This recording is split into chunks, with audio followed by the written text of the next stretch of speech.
you don't stop the snapback, which goes away in just a few weeks. You cannot trigger this again after October. It's done. Iran just wins all of these strategic gains forever.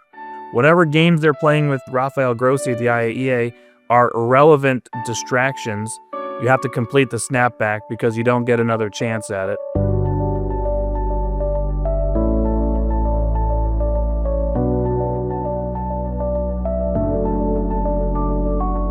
Hello and welcome to the Misgav Institute for National Security's Mideast Horizons, the podcast for anyone who wants to truly understand what is happening in the Middle East beyond the headlines and spin. The Misgav Institute is Israel's leading national security policy center dedicated to strengthening Israel's security, regional integration, and international alliances. I'm Lahav Harkov, your co-host, a Misgav Institute senior fellow and senior political correspondent for Jewish Insider. My co-host, Asher Fredman, Misgav Institute Executive Director and a visiting fellow at the Heritage Foundation, is traveling this week, so it's just me. Each week, Asher and I bring you fresh insights not only into the most critical developments in Israel and the Middle East, but also key updates on the most important trends and opportunities taking shape in this incredible region. Please subscribe and follow wherever you listen to your podcasts to keep up to date and ahead of the curve on everything connected to the Middle East. You can reach out to us with comments and suggestions at mideasthorizonspodcast@gmail.com. We read and respond to all of your comments. This is normally where Asher and I would have a conversation, and there certainly have been a lot of noteworthy events since we recorded last week's episode. There was the Israeli strike aiming at Hamas leaders in Qatar, and we're still not sure which of Hamas leaders, if any, were actually hit in that strike. There was Secretary of State Marco Rubio's visit to Israel, and Prime Minister Netanyahu's remarks about Israel building up its defense industry to push back against European boycotts, but his use of the terms Sparta and autarky, which caused some panic in the markets here in Israel. But rather than have a long monologue from me, I will refer you to my reporting on all of those topics at JewishInsider.com, and instead we will go straight to a guest who will prepare us for what may be one of the biggest stories in the coming weeks: snapback sanctions finally being applied to Iran. Our guest, Richard Goldberg, was the Trump administration's National Energy Dominance Council senior counselor and a senior advisor at the U.S. Department of the Interior until August of this year. And he is now a senior advisor at the Foundation for Defense of Democracies. In the first Trump administration, he was the director for countering Iranian weapons of mass destruction, and he is a top-notch sanctions expert. So get ready for a really fascinating interview where we're going to talk about what snapback sanctions mean, how they work, how they're expected to damage Iran's economy, and we'll also talk a bit about why the Trump administration just can't quit Qatar. Hi, Rich. Thanks for coming on the podcast. Hey, great to be here. Thanks for having me. We're recording just a couple weeks before snapback sanctions are supposed to happen, in theory. And I was hoping you could explain to our listeners where exactly we are in the process. So from what I understand, the permanent members of the UN Security Council theoretically could stop snapback at any time before the end of the month. So what's going on now? That's right. So the Security Council resolution that was enacted alongside the JCPOA, the Iran nuclear deal back in 2015, set out all kinds of parameters for the years to come. We saw many of them happen already. In 2020, the conventional arms embargo went away on Iran. That was scheduled to happen as one of these sunsets under the deal. That was a Security Council restriction previously on Iran. It went away under this new resolution 2231. 2023 rolls around into the Biden administration. The missile embargo goes away.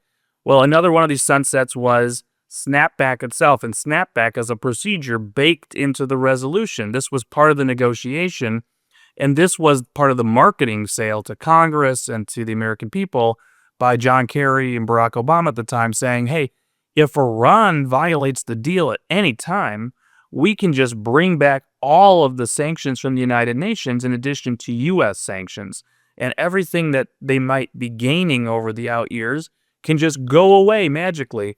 And the way that that happens is described in the resolution itself. Somebody who is a participant in the JCPOA and that's defined as a number of the countries who were part of the agreement back in 2015. And if they send a letter to the Security Council saying that Iran is in significant non-performance of its nuclear commitments under the JCPOA, that starts a 30-day clock. And what happens is after day 10, if no other member of the Security Council has stepped in to say, hey, we don't want this to happen, even if Iran's in violation or we disagree that there's a violation, we want to keep the deal going. We don't want to have the so-called snapback occurring at the end of 30 days. They could put a resolution forward to the Security Council that has to be affirmatively voted on and passed to say we're not going to do the snapback. We're actually going to keep the status quo, keep all the benefits to Iran, keep the JCPOA as enshrined in the Security Council going into the out years. If at that day 10, the Russians haven't done that, the Chinese haven't done that, the Iranians themselves haven't done that, or one of the European members, the United States, hasn't done that, the president of the Security Council, today that's South Korea, has to put forward such a resolution, and that resolution is supposed to be voted on. It shall be voted on by the Security Council within that 30-day period. Well, on day 10, South Korea did submit such a resolution. It's ready to go, ready to be voted on. It hasn't been voted on yet. At some point, I expect the U.S., the E3, that's the UK, France, and Germany, who have triggered the snapback in this case. They are the ones who sent the letter to the Security Council under the procedure. They will ask for the vote on the South Korean resolution. The South Koreans will then put it forward to the Council, and it needs to pass before the 30 days are up. What does it mean to pass? It means to either get a majority and no permanent member vetoes it, or it's done if it doesn't get a majority of the votes, or if the United States, France, the United Kingdom use their veto, it's also done. So it has to affirmatively pass. The onus is on the Iranians or the Russians or the Chinese to try to overcome a U.S. or European veto and block this resolution by passing it, amazingly. It's sort of a reverse psychology. So we have all the cards. The Europeans have all the cards. If at the end of 30 days, for some reason, there isn't a vote, which, by the way, happened the last time around we saw this movie. People may forget, in 2020, 5 years ago, the Trump administration tried to do this. At the time, the Europeans sided with the Iranians, sided with the Russians and Chinese and said, well, hey, you're no longer a JCPOA participant. You left the deal, so we think you lost the right to issue the snapback. We disagreed in the Trump administration. We said, just read the deal. If anybody's ever read a contract or a legal document and you define a term somewhere and you put in parentheses, this is what the term means, and the document says JCPOA participant and says the United States is always defined as such, we can do this. They said, no, that's maybe the letter of the law, but not the spirit of the law. We're not going to do that. So we went a full 30 days last time from August of 2020, having triggered the snapback, and nobody did anything. No resolutions, no votes. And at the end of the 30 days, the Russians, the Chinese, the Iranians, the Europeans all said no snapback occurred. The Trump administration declared, hey, snapback has occurred. You were supposed to pass a resolution to stop it. You never did. This time around is different. The Europeans are the ones pushing the snapback 5 years later. It's their snapback triggering. The South Koreans, the president of the Security Council this time, has tabled a resolution. That didn't happen last time. So the process does appear to be unfolding by the book, if you will.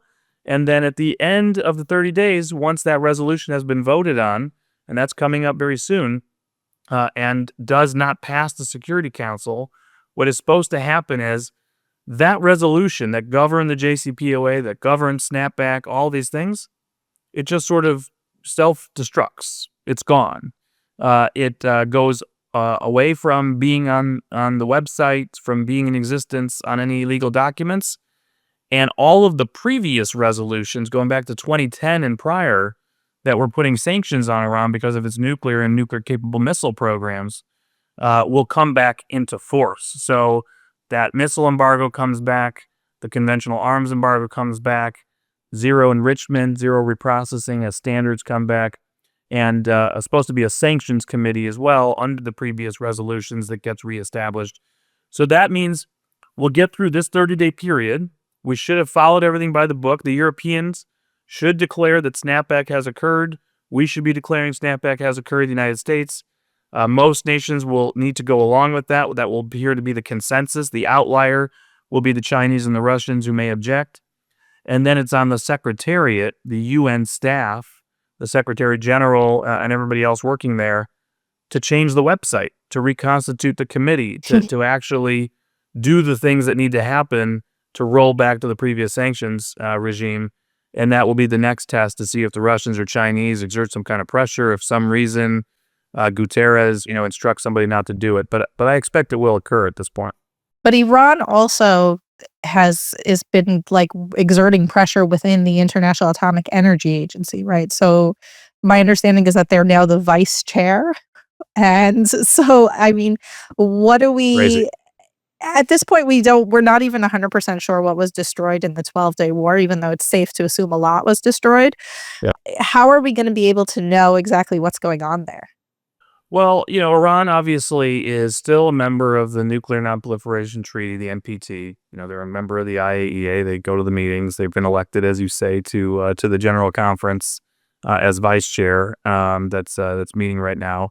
A wild thing for that to happen, but only in the United Nations can such a thing occur, of course. But it's just like, Libya and Iran and Saudi Arabia Yeah. being on like the Women's Rights Committee and things like that. That's right. So there's a reality, and then there is a potential reality, and we have to think about both at the moment.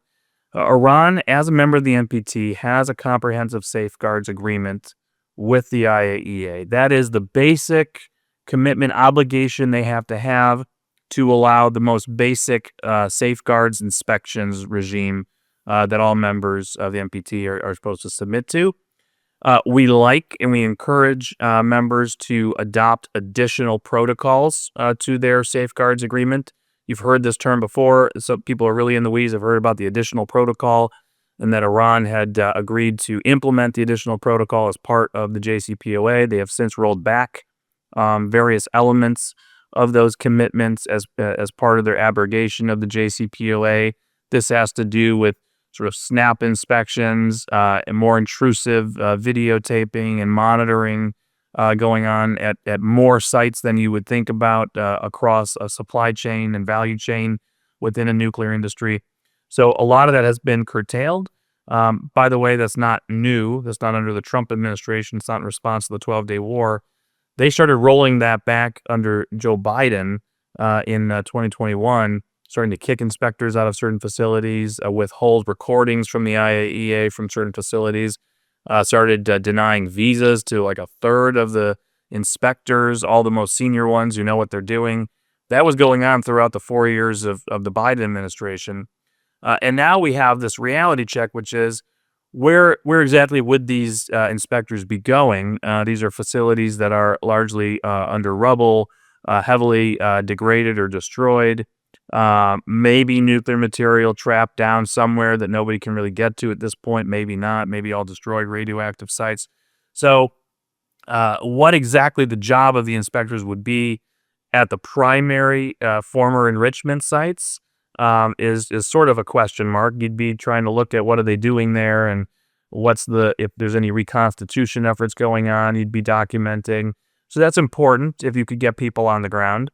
Some of the midstream or maybe say upstream parts of the enrichment program, the enrichment facilities that they try to reconstitute manufacturing, what is going on in their raw materials area where they're mining and milling, the actual uranium. Those parts would be interesting to monitor as well if you could get more people on the ground. But largely the major threat, the reporting that the IAEA was doing on a quarterly basis of here's where the stockpile stands, here's how much enriched uranium they have today of various quantities, that's not going to happen for the foreseeable future because all those stockpiles and the materials and the facilities are either heavily degraded or destroyed. So that's today. That's, I guess, good news in a today scenario where the IAEA withholds inspections, but we do and should expect them to reconstitute or attempt to reconstitute. And in the years ahead, the question mark is how are you detecting reconstitution? How are you detecting certain activities? to be able to interdict them, to be able to say, hey, President Trump has a doctrine now of no reconstitution. How will that be enforced exactly? So that will have to rely on Western intelligence services between Israel, the United States, partners and allies, and whatever else the IAEA can glean on its own from visits and tours that the Iranians allow. Now, you're right. Iran has made threats about what else it might do in response to the snapback. These threats have changed over time, and they're changing today based on what they can threaten. During the Biden years, the threat that they made that deterred people like Jake Sullivan, and you heard it out of his mouth, they were very scared in the White House that Iran would enrich uranium to 90% weapons grade as a response to the snapback. Now, obviously, that simply guaranteed that at some point they would enrich uranium to 90%, because if you're afraid of a political move at the Security Council prompting a nuclear breakout, my God, you'll never use military action for such a thing. But be that as it may, that's where it was. They've also in the past threatened to pull themselves out of the Nuclear Non-Proliferation Treaty, a la North Korea. They could still threaten to do that. Be a little awkward now as they've been elected vice chair of the General Conference. You imagine that they do value the veneer of legitimacy. I think that's why they fear the snapback so much and they have fought it so much. It's a bizarre thing in regimes like Iran, even Russia, China, even though they flout international law, conduct illicit activity, make a mockery of the international institutions which we have founded and still care about, they actually try to use them to create their own sense and source of legitimacy. And so a Security Council resolution that has their back, that has their side, is really valuable to them because it forces the Europeans to contort themselves, of like, well, it is a Security Council resolution. Well, they are the vice chair of this IAEA institution, and so we have to respect that. And I think it's almost funny to them how Western folks will take what is supposed to be legitimacy for illegitimate actors and respect the legitimacy of it. Therefore, they yearn that legitimacy to insulate themselves from further pressure from good actors. And so, we will see here. Do they value being in the NPT? I think they do, even if they don't comply with the NPT. The idea that they would then leave the NPT leaves them with less legitimacy in their own propaganda. And so, again, could they do these things? Sure.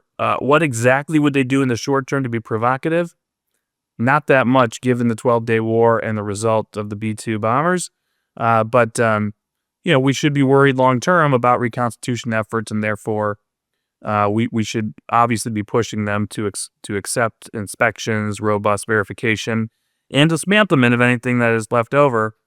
Because let's be honest, I think we should believe that at least in the weaponization aspects, there are things we still didn't know about potentially. There are still activities, people, places that still exist. The nuclear capable missile program obviously still has infrastructure and could be threatening. And there will be reconstitution in other areas and maybe foreign actors that come in to help them as well. So on that topic, I was on a speaking tour in August, and I talked a lot about the Iran war. And I said, I had gave this talk a few times, and every time I said that I really hope the Europeans do snapback. So I'm glad they did. But the question a lot of people asked me, and I admit that I didn't have a great answer for it, so maybe you do, is how much will sanctions really impact Iran when, first of all, the West has kept its sanctions on Iran, right, beyond even when the UN sanctions didn't exist. And so they've done things to try to sort of strengthen their economy. They call it the resistance economy, right? They sell to Russia and to China. So are these sanctions really going to cripple them? Are they going to have a big effect? So here's a couple of answers here. I think there are strategic reasons why this is very helpful, and there's an unknown financial economic impact hanging over, which I think we'll see play out as well. The first one, and by the way, for the first one here especially, I think really important for everything we just said about what Iran could threaten to do and maybe cut some deals with the IAEA if we'll let more inspectors in. The Europeans, the United States, should not be distracted by any negotiation going on between Iran and the IAEA over Iran's ongoing illicit conduct, They're not coming clean. If they came clean, if they said, hey, we're an open kimono, we're going to tell you all about the nuclear weapons program. You can come in, you can dismantle everything, full verification, etc. Okay, we're in a totally different world, different ballgame. But right now, negotiating over, I'll take 2 inspectors instead of 3 inspectors, and you can have this video camera instead of that video camera. You don't stop the snapback, which goes away in just a few weeks, right? It's gone. It sunsets under the resolution. You cannot trigger this again after October. It's done. Iran just wins all of these strategic gains forever. So whatever games they're playing with Rafael Grossi at the IAEA are irrelevant distractions. You have to complete the snapback because you don't get another chance at it. And we know this regime is weaker than ever. They can threaten all they want. They can protest all they want. Their hand is gone. They do not have the leverage here. So complete the snapback for 2 important reasons. Number one, on a strategic level, they will, in fact, no longer have any claim of legitimacy to transfer those weapons to Russia. When they send a drone to Russia, when they send a short-range ballistic missile to Russia, technically the Russians today will tell you that is fully legal under the Security Council, which is true.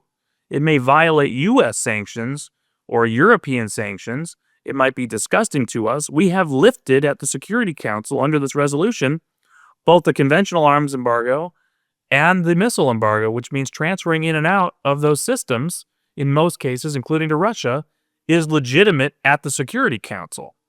That will be gone after the snapback is completed. So that's a big deal. It also is a big deal for all foreign partners, all foreign governments, adversaries, members of the United Nations who may think about assisting Iran in reconstituting its nuclear program, its enrichment activities, its reprocessing activities, its missile activities, will all be prohibited and illegitimate under the Security Council. Again, going back to 2015, that kind of work became legitimate because their nuclear program became legitimate and their missile program became legitimate. All of that goes away. So from an international isolation, from a legitimacy perspective, I think important for the Europeans, important on a bipartisan basis in the United States to be able to say to Russia, to China, to other actors, Bolivia, whoever it is, you are in violation of a Security Council resolution and we're going to hold you accountable. We're going to feature you at a Security Council meeting. Now, you could say, what does it matter? It's a Security Council. It's a kangaroo circus. We have sanctions already. We have a president who's willing to use military force. I don't disagree with a lot of that, except for the fact that we see it that way and not the rest of the world. And there are a lot of countries that do believe in the Security Council is it. I get, America has this president right now and has this policy, but the next president will be AOC, or the next president will be, Kamala Harris or whoever. And then maybe there aren't sanctions. Maybe there are. Maybe there's a different view of the Security Council as king over American law. So it matters. It matters in how we operate in the international arena long term. Secondly, I think it really matters economically and financially to the regime. And I think it's one of the reasons why they fought this so hard, because ultimately this resolution that has still been sitting there to this day, that is about to be destroyed by the snapback, is the JCPOA. Right? It is the last remnants. It's the legal framework. It is the enactment of the JCPOA into international law. And so while we all have these conversations, there's been a 12-day war, there's been destruction, the JCPOA is alive, right? It's just been on life support in this hospital bed and waiting for a new president of the United States to change policy, waiting for something to happen to revive it. And use this body and win all these strategic gains and get to 2031 when they're allowed any level of enrichment under the Security Council resolution and have this legitimized pathway to nuclear weapons, all alongside this hope that the full JCPOA will come back. Well, even if you don't believe that is likely to happen, even if you believe it's never going to come back, there is no Iran nuclear deal, etc., there is the possibility. How do we know? Because Joe Biden spent 4 years trying to get back to it and never triggered the snapback because of that. and they wanted to go back to something like the 2015 Iran nuclear deal. They let Iran advance to the nuclear finish line because of that view, and it is still an ideologically closely held belief in wide swaths of the Democratic Party to go back to the JCPOA, and that Donald Trump, to this day, was wrong to get out of it. They say that out of their mouths every day. So if you're the Iranians, if you're the market in Iran, there is something still holding up the economy a little bit. There is something still underneath what could be bottom. And so I don't know exactly what will happen. You have seen the rial go back into free fall since snapback was triggered. That means there's instability again. There's uncertainty again. Once snapback happens and all the international resolutions come back on, and there is no hope of JCPOA coming off, back to life from life support, like the patient is dead, like we're sitting Shiva, it is over. I think that is an unpredictable reality for the regime, for its economy and financial stability, with all caveats being that there is no actual financial sanctions in the UN resolutions, right? There is potential economic impact, second tier, third tier, extrapolated from various trade in parts and components and nuclear program, etc.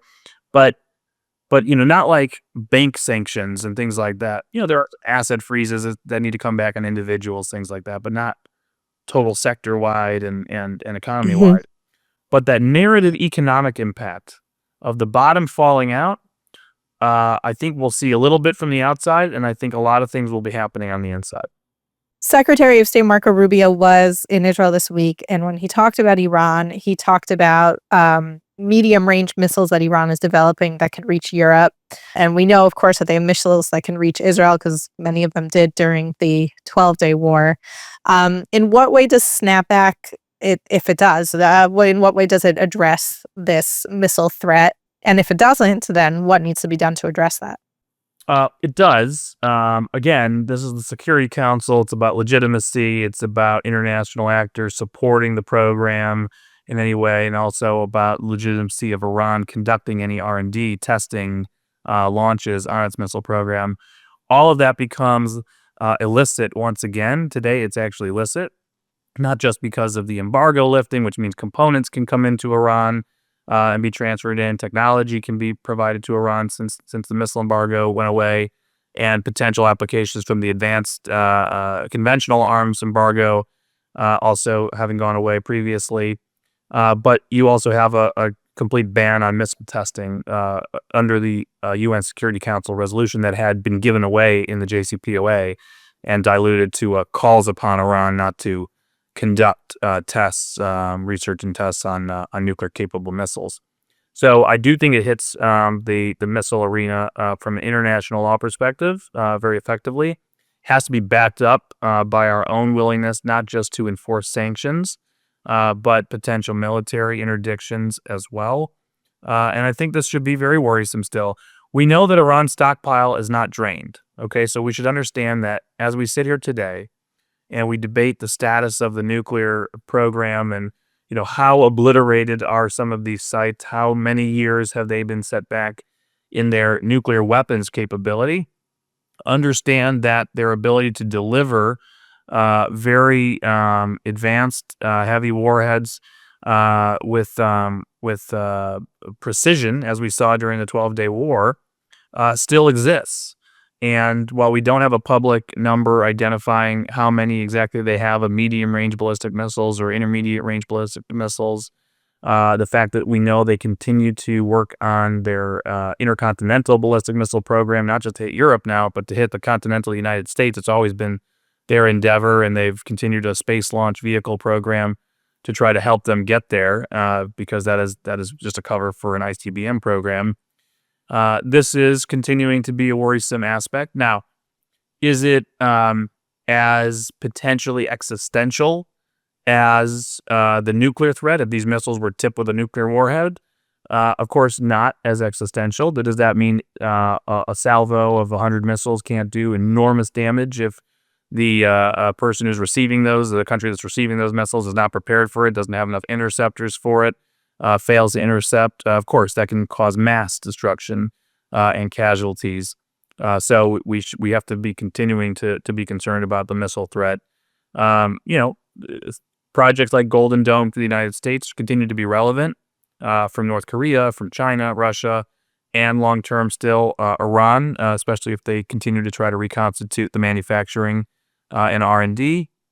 And then, the cooperation that the United States and Israel has on missile defense really is the game-changing aspect of the last couple of years. When you think about Iran crossing the Rubicon, making the strategic calculation that it could start attacking the state of Israel with ballistic missiles, that decision ultimately leads to the destruction of their nuclear program. That was a grave miscalculation.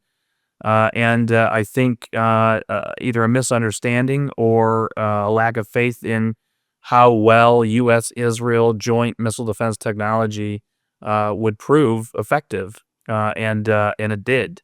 Now, it's not just the Arrow system, which obviously without Arrow, there's a lot more destruction. But the ability of the willingness of a president of the United States to park 5 guided missile destroyers off the coast of Israel in the Eastern Mediterranean is itself a historic moment that, I don't know if we'll ever see again. Hopefully we won't have to ever see again. But if Iran decides, it's feeling lucky again and wants to send a few hundred more missiles over if they still have them, you may need that augmented missile defense for Israel once again. The THAAD missile system from the United States as well. All of these in play at the same time for just the sheer volume of numbers that Iran was volleying. That's a lot of interceptors used by the United States and by Israel. And so right now is a very good time to reload as fast as possible, I would say, because the enemy still has missiles and there may still be targets left on the nuclear or missile side that are borderline, if not existential in nature, to be removed in a round 2 one day and maybe a one day soon. And you're going to have a full stock of interceptors and coordination and support from the United States before any such operation to make sure you defend against that missile threat again. And we should say that you played a very important role in expanding the U.S.-Israel missile defense cooperation and funding for the Arrow and the Iron Dome. I would imagine it turned out the way you had hoped.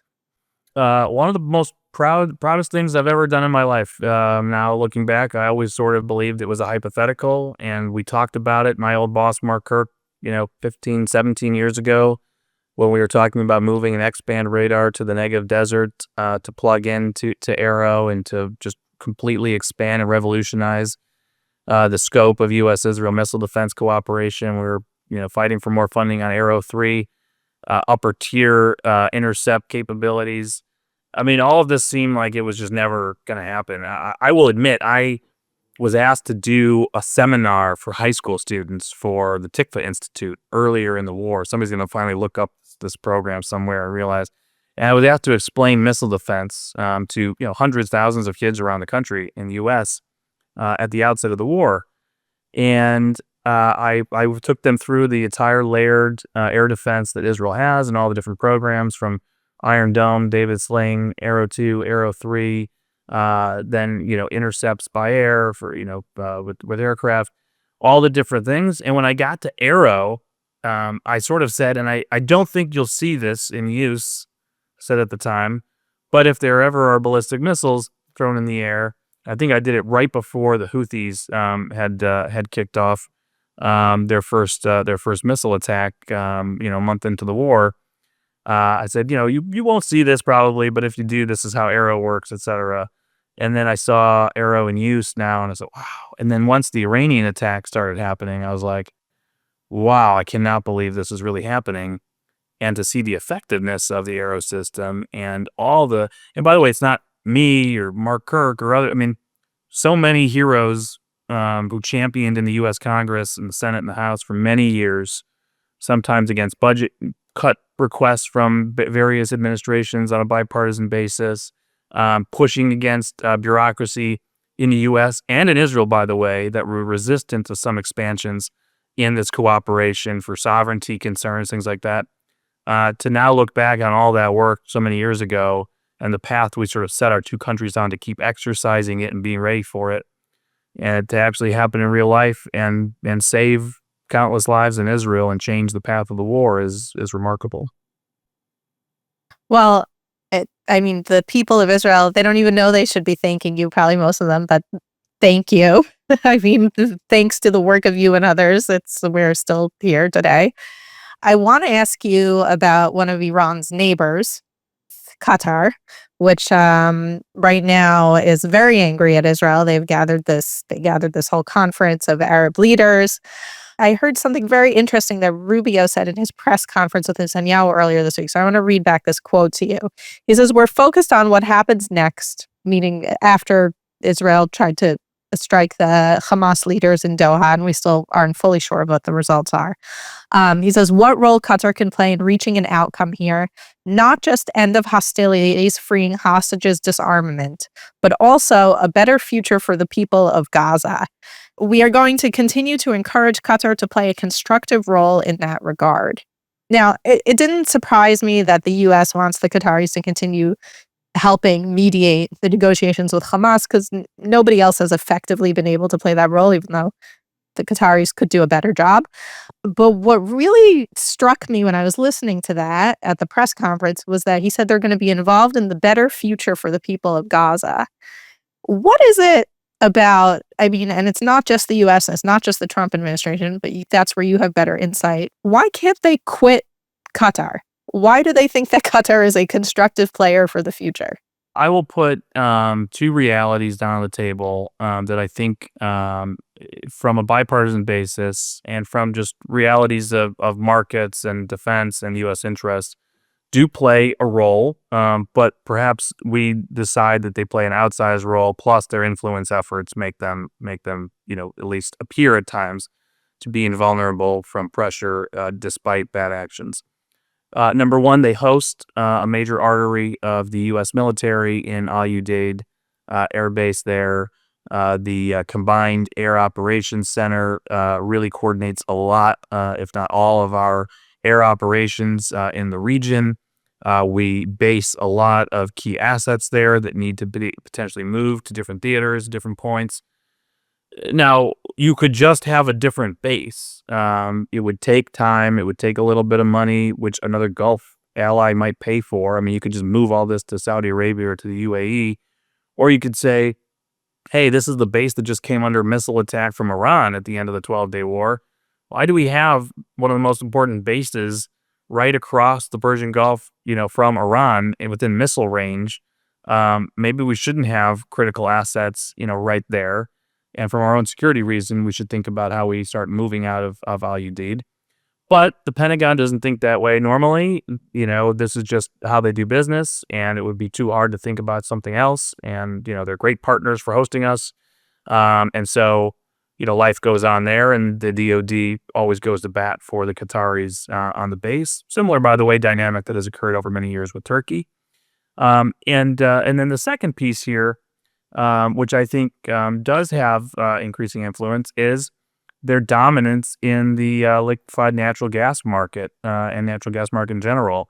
This is a country that could be defined as a gas station with a television station. And so they do have a lot of partnerships with U.S. energy firms. They have investments in the U.S. in energy. We have various joint ventures, different plays as the American LNG industry has come into full flourish. But we're also a competitor with the Qataris, which I think is a dynamic that hasn't been explored enough in the Trump administration because, the president wants to make America energy dominant. He wants Europe to buy American LNG more than Qatari LNG. He wants to make sure European regulations don't put U.S. LNG producers at a disadvantage while giving different treatment potentially to a Qatari government that, buys off European legislators and bribes to get the FIFA games and things like that. So I think if you actually started unpacking the energy relationship a little more in the energy competition world, you would both find an interdependence, but also a competition that needs more examination. So that's that piece of it. Obviously, they have invested tons and tons of money in people, both sides of the aisle, putting them on the payroll over the years. Some of them are in the cabinet today. I don't think they're bad people. By the way, I don't even think that they agree with the Qataris' hosting Hamas or sponsoring Hamas. And I think that they would probably at some point indict the Hamas people and force their extradition back to the United States from Qatar.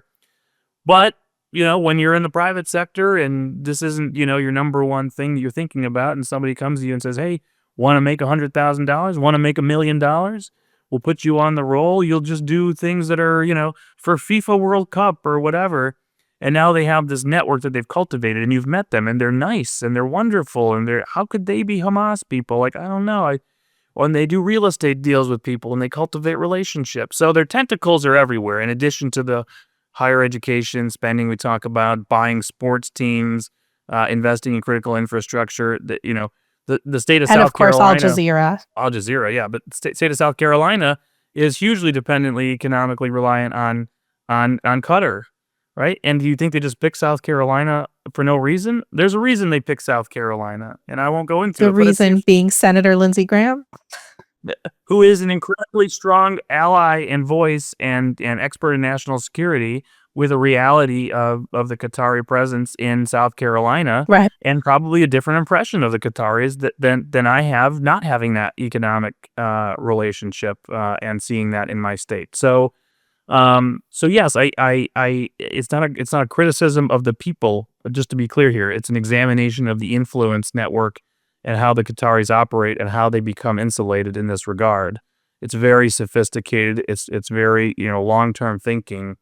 And by the way, I will tell you this, there is also a line of thinking that goes around that there is a generational divide, similar to a generational divide in Saudi Arabia.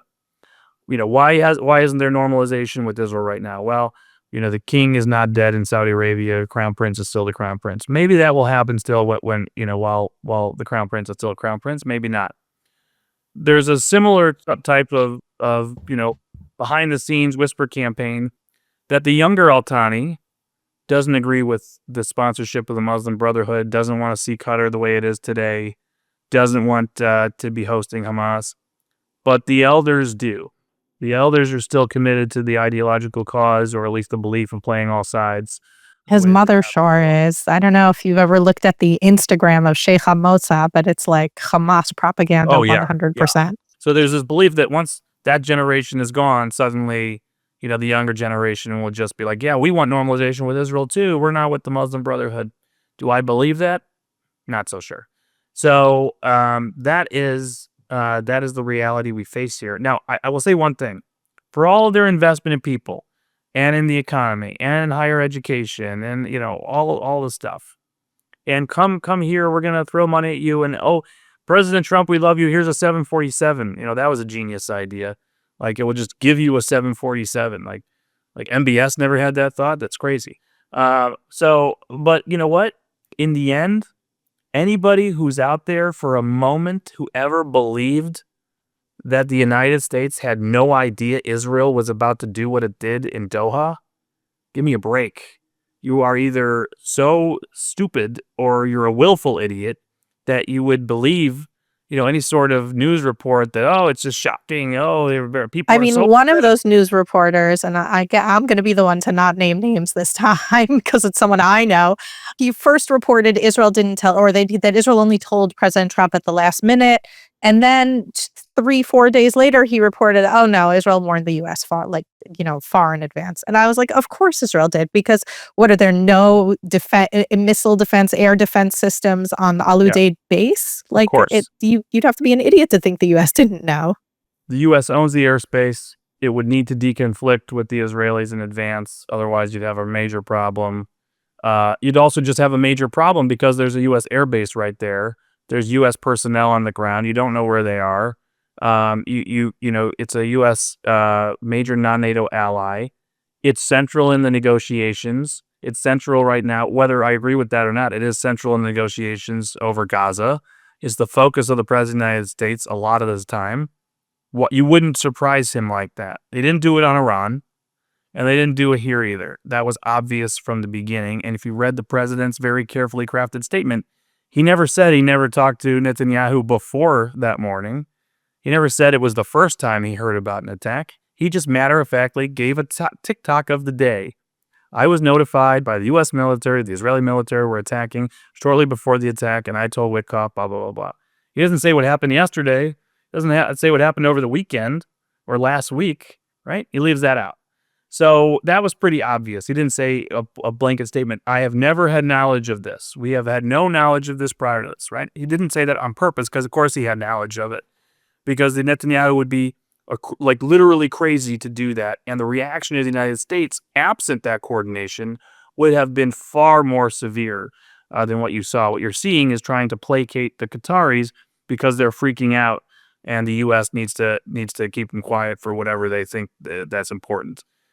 So that's my view of things there. But yes, that initial reporting went viral. Additional reporting started coming out of saying, oh, people in the White House are really upset. Senior officials, how many senior officials have been upset with Israel for so long over Iran and this and that.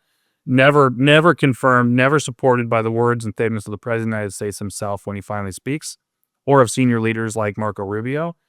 And in the end, you start seeing news articles. I saw the Wall Street Journal had a piece. I mean, it might have been the most atrocious one and insidious one I've seen in a long time.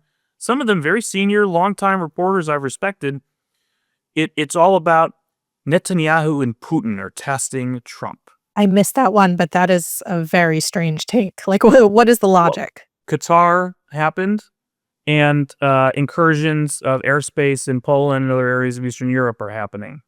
And the president is supposedly doing nothing about it. He's placating Netanyahu and he's placating Putin, right? And so there's like multiple outrages in this. First of all, the entire frame is just to be anti-Trump. That's the motivation here. But then the subplot is Putin and Netanyahu are the same kind of person. Russia and Israel are going to be comparable in this situation. And whatever reaction and what's playing out between the U.S. and Israel is somehow comparable to what's playing out between the U.S. and Russia in a completely different war, in a completely different environment and situation where Russia has nuclear weapons. So the whole thing is crazy. And I think they would say, oh, we didn't do anything you just said, Rich.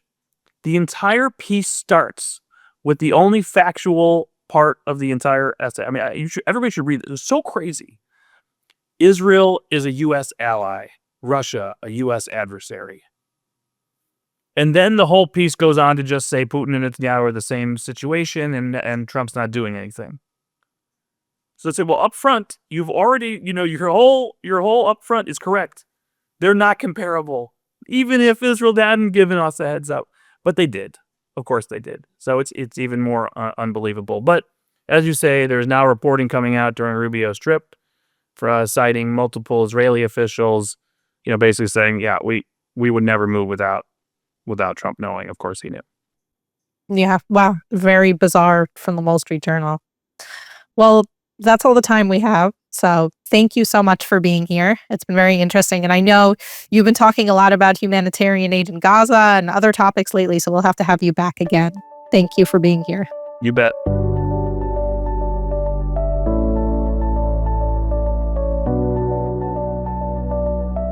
Thank you for listening, and thank you to our producer, Yaniv Marzovsky.